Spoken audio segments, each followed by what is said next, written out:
अस्सलाम वालेकुम प्यारे बच्चों। आज हम 4th क्लास की उर्दू से पढ़ेंगे मिट्टी का तेल। हमने पिछली क्लास में ये यहाँ तक पढ़ा था, आज हम आगे से पढ़ेंगे। ठीक, जब पूरी तरह मेरी सफाई नहीं हो पाती तो मुझे लोग मिट्टी का तेल कहते हैं। कहता है कि मिट्टी का तेल जब मैं ज़मीन से बाहर निकाला जाता हूँ तो मुझे पूरी तरह से जब तक साफ़ न किया जाए तब तक मुझे मिट्टी का तेल ही कहा जाता है। तेल निकाले जाने के बाद मेरा जो मवाद बाकी रह जाता है वो काफ़ी गाढ़ा होता है। मेरी उस शक्ल को ग्रीस कहा जाता है। कहता है कि जब तेल निकालने के बाद मेरा जो मवाद होता है वो बाकी रह जाता है ना, वो काफ़ी गाढ़ा होता है, तो उस शक्ल को क्या कहते हैं? ग्रीस कहते हैं। ग्रीस मशीनों के कुल पुर्ज़ों को चुकना रखने के काम आता है। ग्रीस जो होता है वो मशीन के जो पुर्जे छोटे छोटे होते हैं उनको नरम रखने में काम आता है। इसके बाद भी जो मवाद बाकी रहता है उसे तारकोल कहते हैं। ग्रीस के बाद जो मवाद बाकी रह जाता है उसे क्या कहते हैं? तारकोल। तारकोल आप जानते हो, जो सड़कों में बिछाया जाता है।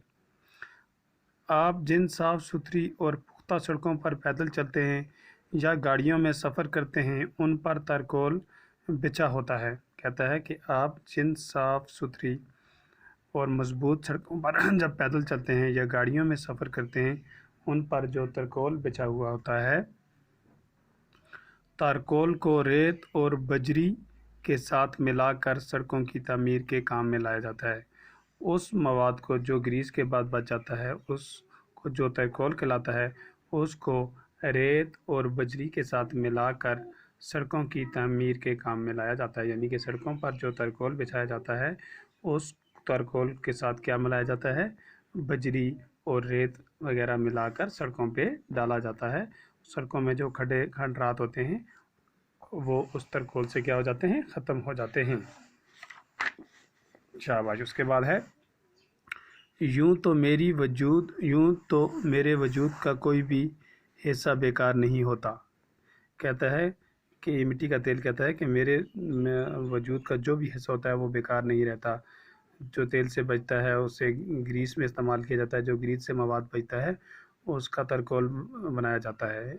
लैंप और लालटेन से जलकर अंधेरे घर को रोशन करता है। लैंप और लालटेन से जलकर अंधेरे घर को रोशन करता हूँ। कहता है कि लालटेनों में गैस वगैरह में भी डालकर मैं जो अंधेरा होता है उसको रोशन करता हूँ। स्टोव भी मेरे दम से चलता है। कहता है कि स्टोव जो है वो भी मेरे ही दम से चलते हैं। मेरे बच्चे खुचे मैल से मोमबत्तियाँ बनाई जाती हैं। कहता है जो बचा खुचा मैल बाकी रह जाता है उससे क्या होता है? मोमबत्तियाँ, शम्मा जिसे कहते हैं, वो बनाई जाती हैं। इन ही बेशुमार फ़ायदों की वजह से मुझे सियाल सोना भी कहा जाता है। यानी कि इन्हीं की वजह से मुझे सियाल सोना भी कहा जाता है। अब है मुश्किल अल्फाज। गहराई हो गया सबसे नीची जगह, कौवा हो गया चश्मा, गाढ़ा हो गया मोटा, निखर जाना हो गया चमकना, नापैद हो गया नाबूद गायब होना, ग्रीस हो गया तेल की एक किस्म जो मशीनों के पुर्जों को चुकना रखने के लिए इस्तेमाल की जाती है।